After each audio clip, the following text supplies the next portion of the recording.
students, today's point is regulation of breathing.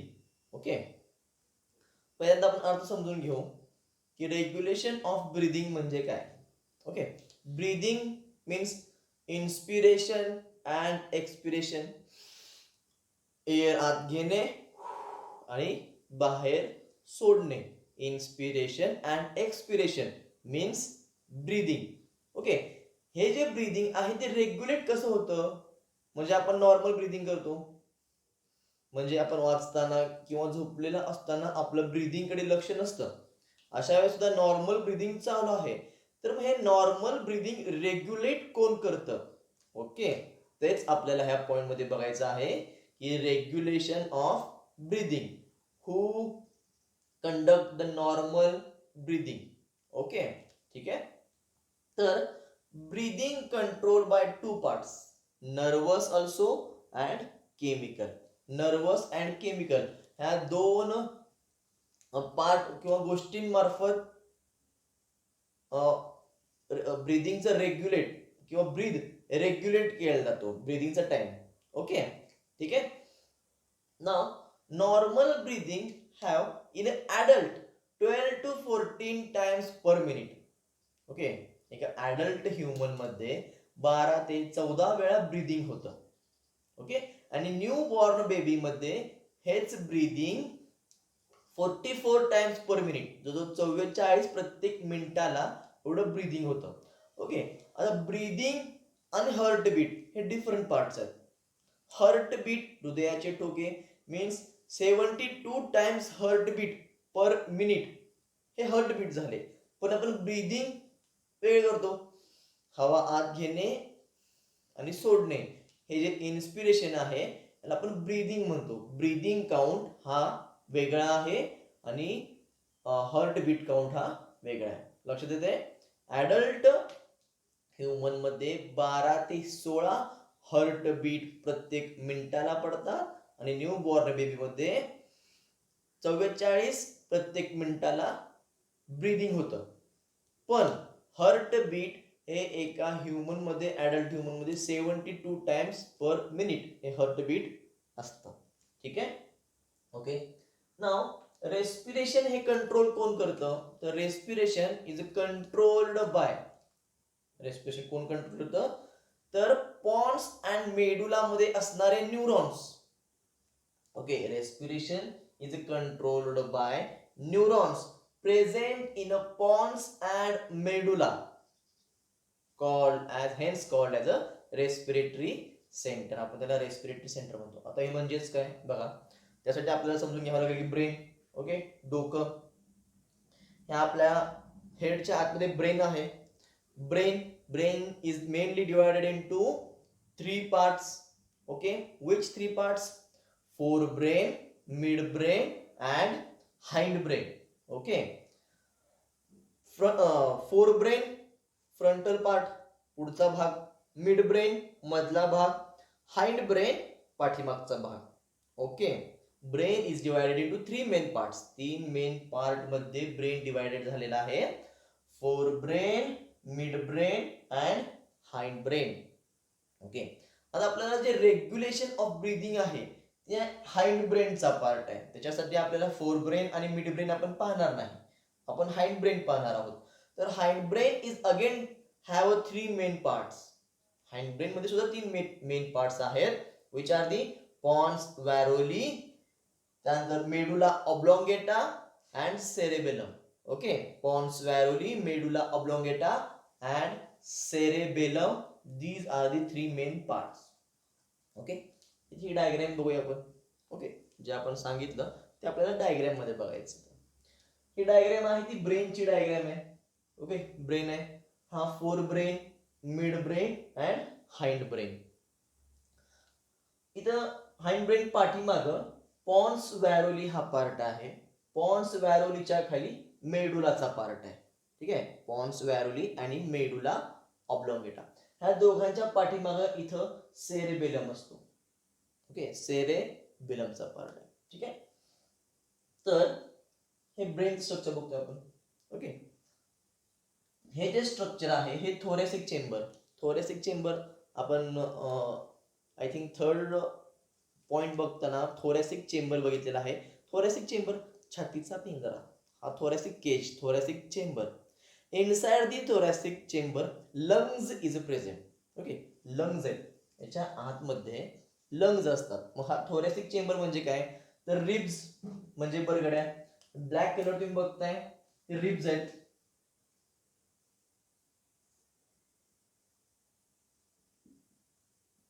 Okay, these are the ribs, हे ribs आहेत black colour.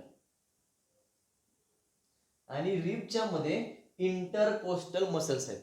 Intercostal muscles present between the ribs. Okay, रिब्सला attach करणारा सेंटरचा part, इथं सेंटरचा जो पार्ट आहे sternum. Okay, middle part sternum, ribs, रिब्सच्या मध्ये असणारे muscles intercostal muscles. Okay, and below the ribs diaphragm is present. इथं डायफ्रॅम प्रेझेंट असतो. ठीक आहे, इथं रिब्सच्या खाली हा डायफ्रॅम प्रेझेंट असतो. ठीक आहे, हे आपण पार्ट लक्षात घेतले.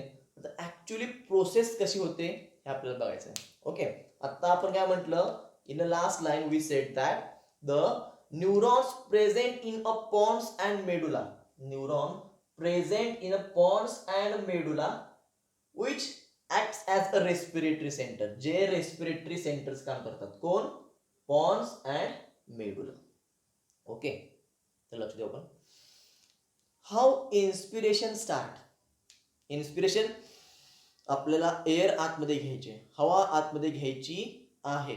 ओके, तर मग हे इन्स्पिरेशन सुरुवात कशी होते. ठीक आहे, लक्ष द्या. In a medulla part, in a medulla there are different neurons are present. बरेचसे ग्रुप ऑफ न्यूरॉन प्रेझेंट असतात. Okay, in a medulla group of neurons are present. Neurons एक गुच्छ, बंच, ग्रुप आहे. In that there are two parts we call as a, the first one is the dorsal and the another one is the ventral. Okay, dorsal and ventral. The ventral समोरचा, पुढचा, पाठीमागचा असेल तो dorsal. Okay, the front neuron called as a ventral neuron and the backside neuron called as a dorsal neuron. Okay, हे असं का म्हणतो बघा, कारण डोळा ह्या बाजूला आहे, हा ब्रेन, हा ह्युमन आहे, हा अशा पद्धतीने उभा आहे, त्यामुळं फ्रंट बाजू ही म्हणजेच अँड डॉर्सल पाठीमागची ही आहे. ओके, ठीक आहे. नाव इन्स्पिरेशन स्टार्ट करायचं आपल्याला. ओके, बघा, आपण दोन्हीही पॉन्स आणि मेडुला मध्ये जे काही न्यूरॉन्स आहेत त्या न्यूरॉन्सला आपण काय म्हणतो, respiratory center. Okay, pons and medulla मध्ये असणाऱ्या न्यूरॉन्सला आपण काय म्हणतो, रेस्पिरेटरी सेंटर असं म्हणतो. Respiratory centre. ठीक आहे, तर हे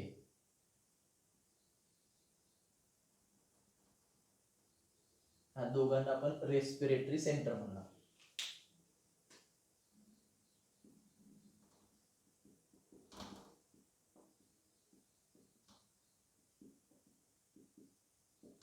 ठीक आहे, रेस्पिरेटरी सेंटर म्हणणार. Okay, now the dorsal group of neuron, the dorsal group of neuron transfer the impulse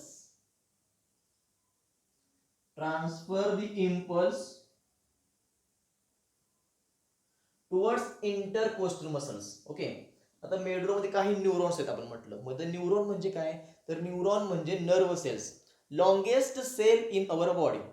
लक्षात येतंय, neuron means nerve cell. Okay,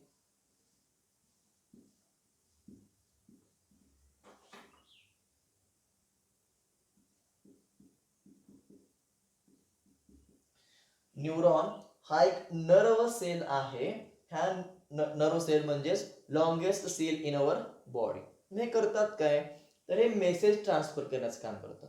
okay, impulse transfer करण्याचं काम करतात, मेसेज पोहोचतात. जसं एक मोबाईल टू दुसऱ्या मोबाईलला मेसेज जातो, तशाच पद्धतीने काही हे एका ठिकाणाहून दुसऱ्या ठिकाणी इम्पल्स पाठवण्याचं काम करतात. ओके, ठीक आहे.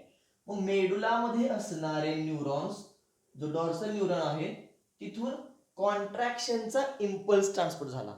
ओके, लक्षात सगळ्यांच्या.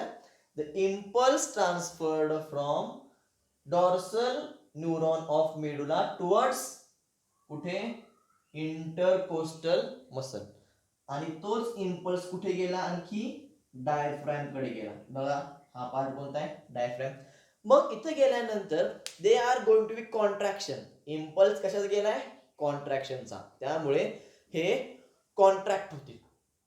ओके, इंटरकोस्टल मसल्स, रिब्स हे वरती गेले, कॉन्ट्रॅक्ट झाले, कारण हवा आतमध्ये भरायचे. इन्स्पिरेशन म्हणजे हवा आतमध्ये घ्यायचे, आणि हवा आतमध्ये घ्यायची म्हणजे लंग्सची साईज वाढणार. ओके, लंग्सची साईज वाढणार, डायफ्रॅम खाली जाणार. डायफ्रॅम कुठे जाईल, खाली. ओके, आपण इथं काढू, डायफ्रॅम खालच्या बाजूला जाईल, तो पॅरलल होईल, आणि रिब्स हे वरती जातील. याच्यामुळे काय होईल तर लंग्स कॉन्ट्रॅक्ट झाले. लक्ष द्या सगळ्यांच्या, लंग्स कॉन्ट्रॅक्ट झाले आणि हवा आतमध्ये भरली लंग्स मध्ये. त्यामुळे सध्या लंग्सची व्हॉल्यूम किंवा लंग्स फुगलेला आहे, भरलेला आहे हवेने. ओके, ठीक आहे. तर त्यानंतर सध्या हे कॉन्ट्रॅक्ट झाले, पण कॉन्ट्रॅक्ट झाल्यानंतर किती कॉन्ट्रॅक्ट होणार, हे कॉन्ट्रॅक्शनचा इम्पल्स पाठवतोय सारखा. कंटिन्युअसली कॉन्ट्रॅक्ट इम्पल्स पाठवले तर लंग्स फुटून जातील. ओके, लंग्स हे फुटून जातील. तर तसं होऊ नये त्यासाठी इथं स्ट्रेच इंटरकोस्टल मसल्स किंवा लंग्स मध्ये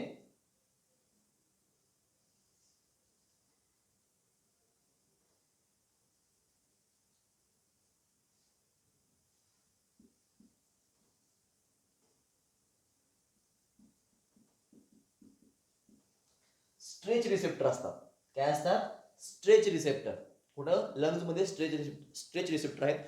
खूप असा फुगल्यानंतर, म्हणजे लिमिट, एक लिमिट पर्यंत फुगतो तो, एका लिमिट पर्यंत फुगल्यानंतर तिथले स्ट्रेच रिसेप्टर, लंग्स मध्ये असणारे स्ट्रेच रिसेप्टर ऍक्टिव्हेट होतात. आणि स्ट्रेच रिसेप्टर ऍक्टिव्हेट झाल्यानंतर वॅगस नर्व, कोणती नर्व आहे,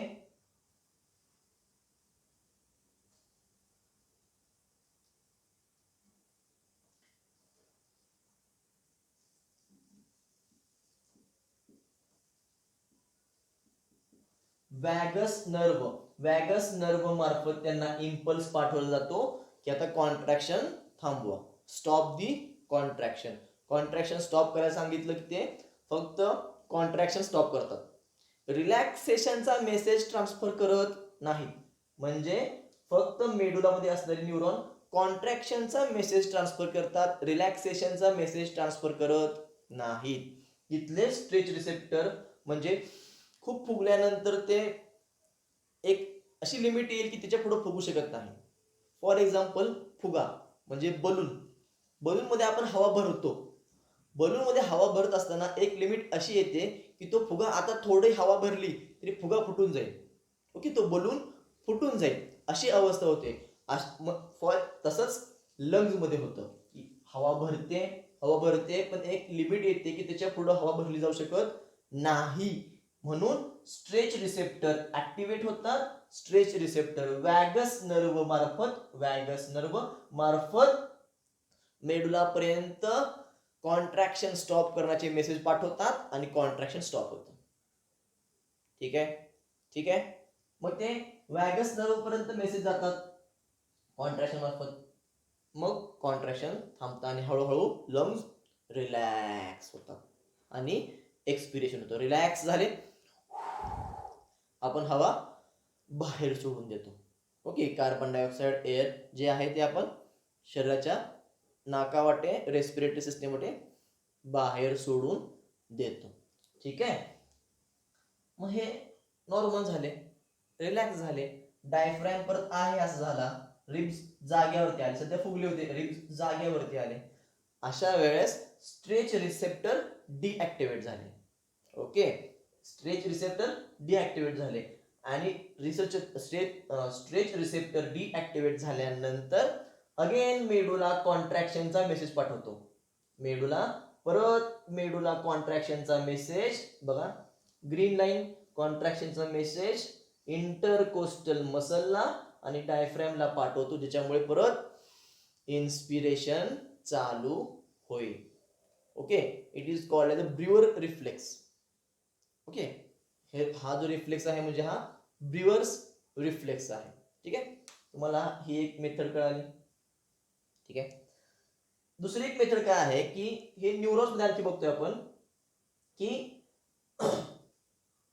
हवा इन्स्पिरेट पूर्ण भरल्यानंतर मेडुलानं कॉन्ट्रॅक्शन पाठवल्यानंतर न्यूमोटॅक्सिक सेंटर जे आहे ते न्यूमोटॅक्सिक सेंटर हे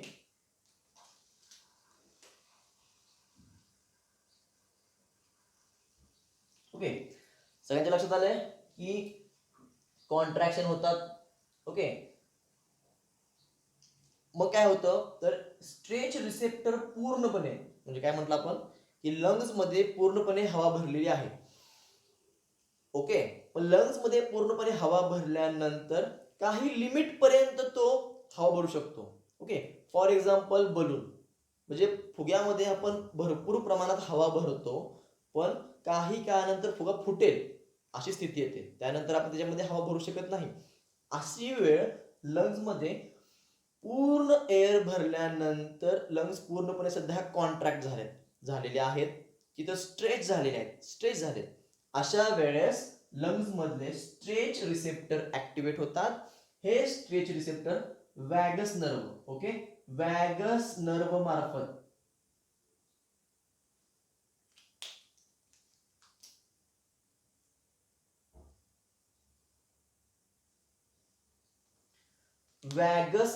मार्फत इम्पल्स हा न्यूमोटॅक्सिक सेंटरला पाठवतात.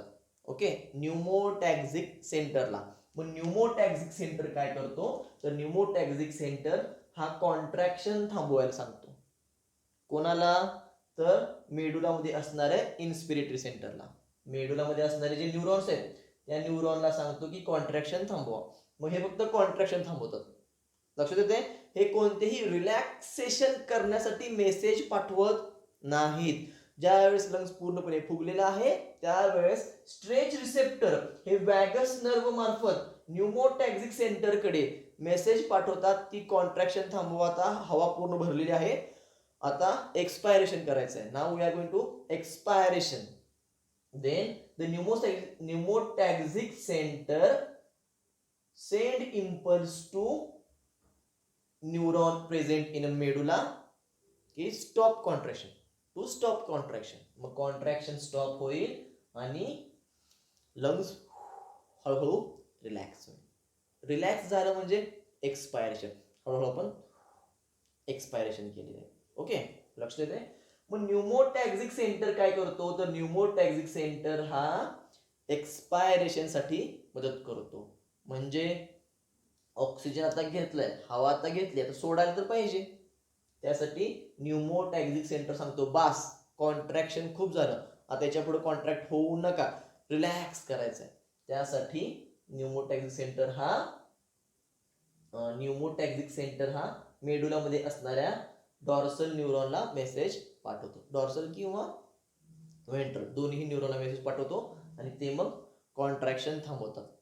ठीक आहे, पण आता आपण कंटिन्युअसली 14 ते 16 वेळा घेणारच आहोत. मग आता स्टॉप करून चालेल का? नाही, परत आपल्याला ऑक्सिजन घ्यायचा आहे. ठीक आहे, त्यासाठी अपन्यूस्टिक सेंटर आहे. कोण आहे? अपन्यूस्टिक सेंटर. ओके, पॉन्स मध्ये असणारा अपन्यूस्टिक सेंटर हा अगेन इम्पल्स ट्रान्सफर करतो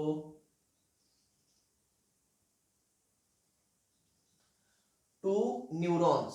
अपन्यूस्टिक सेंटर हा again impulse message against impulse transfer करतो दोन्ही न्यूरॉनला, जेणेकरून कॉन्ट्रॅक्शन चालू द्या, म्हणजे कॉन्ट्रॅक्शनला सुरुवात करा. मग neuron present in a medulla again transfer the impulse towards intercostal muscle and diaphragm for contraction.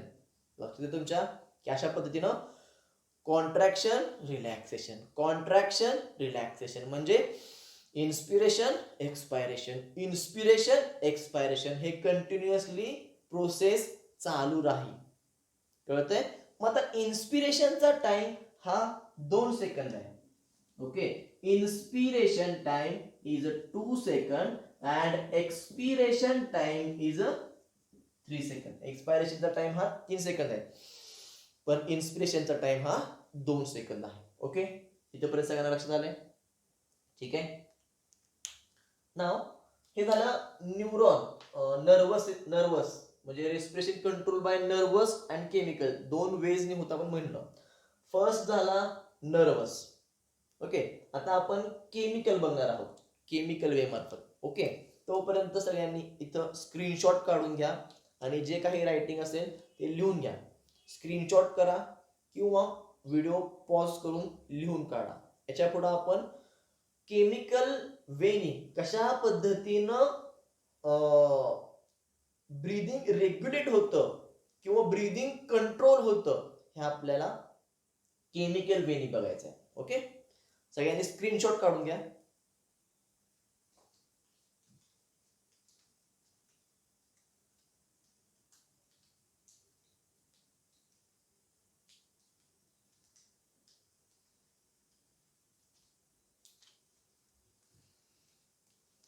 Okay, ठीक आहे. आपण ही डायग्राम जरा रफ करूया.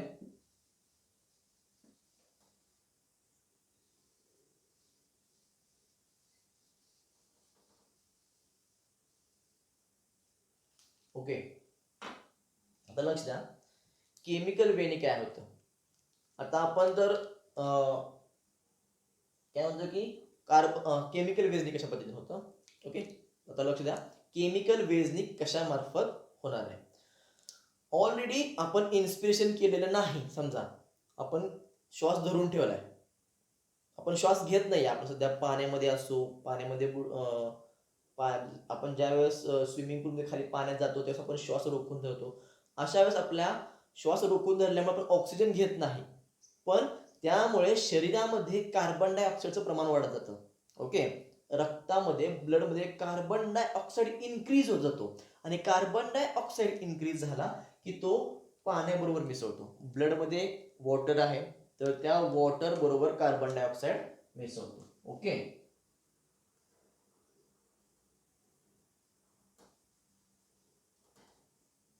कार्बन डायऑक्साईड मिक्स कशाबरोबर झाला? पाण्याबरोबर, जे ब्लड मध्ये आहे. तर याच्यामुळे कार्बोनिक ऍसिड तयार होतो. ओके, कोणता आहे?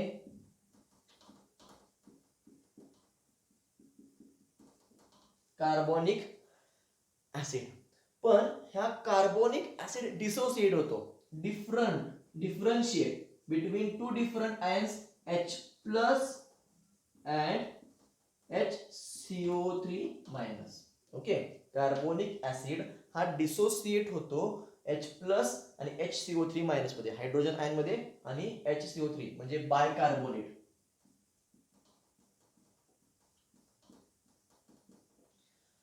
दोघांमध्ये डिवाइड झाला. मग याच्या then because of that the H plus ion increased, H plus ion increased in blood and CO2 is increased in blood. Okay, blood मध्ये H प्लस आणि CO2 हा इन्क्रीज झालाय. हे इन्क्रीज झालेलं प्रमाण हार्ट मध्ये असणाऱ्या कॅरोटिड आर्टरी. ओके, हार्ट मध्ये आर्टरी असतात. कोणत्या? Carotid artery, aortic artery, aorta असतात किंवा कॅरोटिड आर्टरी आहेत. हे ब्लड ट्रान्सफर करणार आहेत, पूर्ण हे ब्लड ट्रान्सफर करत असतात. तर ह्या कॅरोटिड आर्टरी मध्ये असे ग्रीन कलरचे किमो रिसेप्टर आहेत. काय आहेत?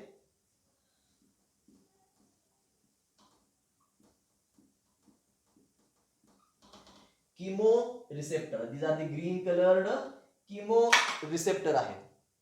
ओके, काय होतं आता हे तर ब्लड मध्ये H प्लस आणि CO2 ब्लड मध्ये वाढलाय. सगळ्यांना माहित आहे की सर्क्युलेशन होतं म्हणजे पूर्ण बॉडीमध्ये ब्लड सर्क्युलेट होत आहे. ब्लड सर्क्युलेट होत असताना ते ब्लड हार्टमध्ये येईल. ओके, ते ब्लड हार्टमध्ये येईल. Upper two chambers are artery and lower two chambers are ventricle. Lower two chambers are ventricle and artery. Okay, right artery मधून ब्लड हे लेफ्ट व्हेंट्रिकल मध्ये जाईल. लेफ्ट व्हेंट्रिकल मधून ब्लड हे again right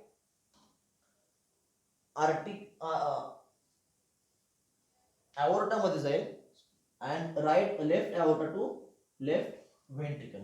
sorry artery auricle, sorry auricle किंवा atrium. Right atrium, right ventricle, left atrium, left ventricle. Right atrium मधून right ventricle, right ventricle मधून left atrium, left atrium मधून left ventricle. अशा पद्धतीनं blood transfer होणार आहे. आणि ब्लड ट्रान्सफर होत असताना कॅरोटिड आर्टरी मधून ब्लड ट्रान्सफर होतं. ओके, कारण सर्क्युलेशन होणार आहे म्हणजे हार्ट मधून ब्लड ट्रान्सफर होणारच.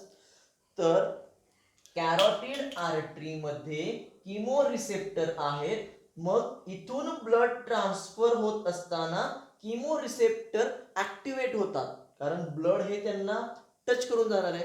त्यामुळे chemo receptor knows the H plus and carbon dioxide concentration is increased. प्रमाण increase झाले.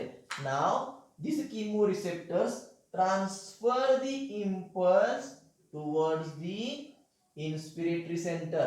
हे inspiratory center ला मेसेज पाठवतील की इन्स्पिरेशन वाढवा, म्हणजे ऑक्सिजन पटपट घ्या, ऑक्सिजन लवकर घ्या, कारण शरीरामध्ये कार्बन डायऑक्साईड आणि H प्लस वाढलेला आहे. जर अशा पद्धतीनं जर कार्बन डायऑक्साईड आणि H प्लस वाढत गेला तर then the human will be dead. माणूस मरू शकतो कार्बन डायऑक्साईडचं प्रमाण जास्त वाढल्यामुळे.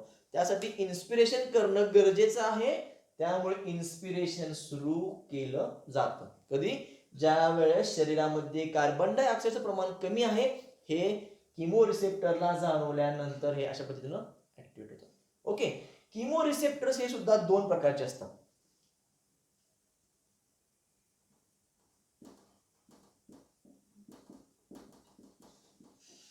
The first one is a peripheral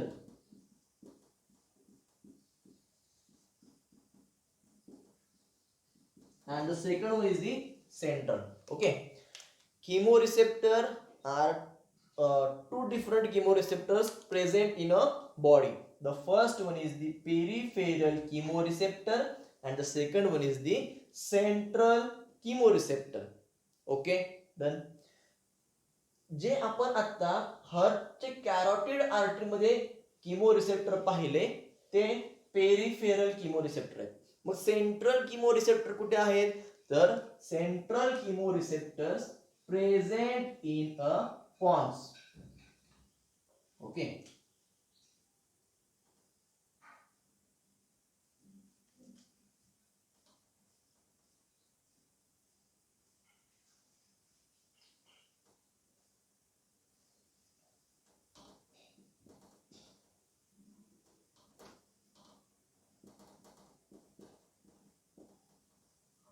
okay, these are the black colored dot.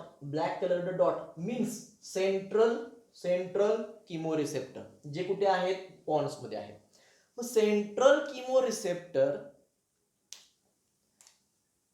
जे आहेत ते सुद्धा ऍक्टिव्हेट होतात bye H plus and CO2. बघा, ब्लड पूर्ण शरीरामध्ये सर्क्युलेट होणार आहे. तेच ब्लड हार्ट मध्ये गेलं, ते ब्लड परत हेड मध्ये ब्रेन कडे जाणार आहे. Up to from brain to toes of our leg, पूर्ण लेग्स पासून ते पूर्ण ब्रेन पर्यंत हे ब्लड सर्क्युलेट होत होतं. मग हे ब्लड सर्क्युलेट होत असताना ज्यावेळेस ब्लड सर्क्युलेट होईल, central chemoreceptor activates H plus and CO2. ते ऍक्टिव्हेट होतील, त्यांना CO2चं प्रमाण आणि H प्लसचं प्रमाण जास्त दिसेल. मग त्यांना त्यांच्या लक्षात येईल की इन्स्पिरेशन करणं गरजेचं आहे. They are going to be activate and start the inspiration. Now the upneuristic center send the message.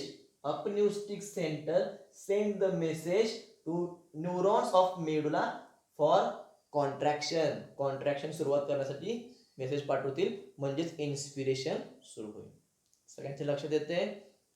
बघा, इन्स्पिरेटरी सेंटर म्हणजे ऑक्सिजन घेण्यासाठी किंवा इन्स्पिरेशन हवा आत घेणे, इन्स्पिरेशन घेण्यासाठी न्यूरॉन्स इन मेडुला जे आहेत ते मदत करतात.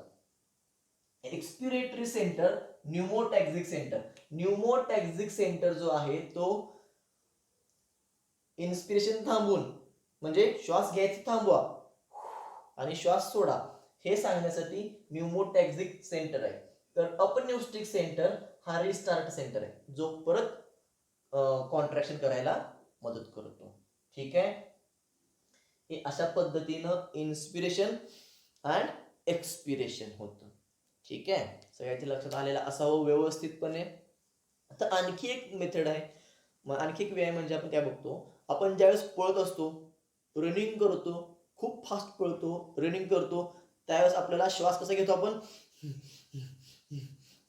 अशा पद्धतीने आपण श्वास घेत असतो.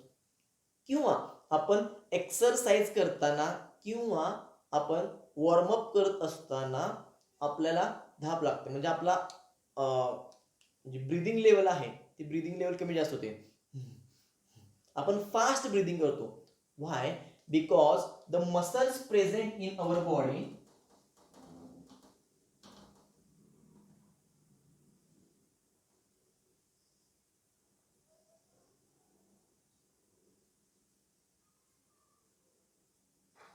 समजा हा हात आहे, ओके, हात आहे, ह्या हातावरती मसल्स आहेत, इथं बॉडी बनवत आहे, मसल्स आहेत. ह्या मसल्स वरती ज्यावेळेस तो वॉर्मअप किंवा एक्सरसाइज करत असेल, these muscles also have a chemo receptors.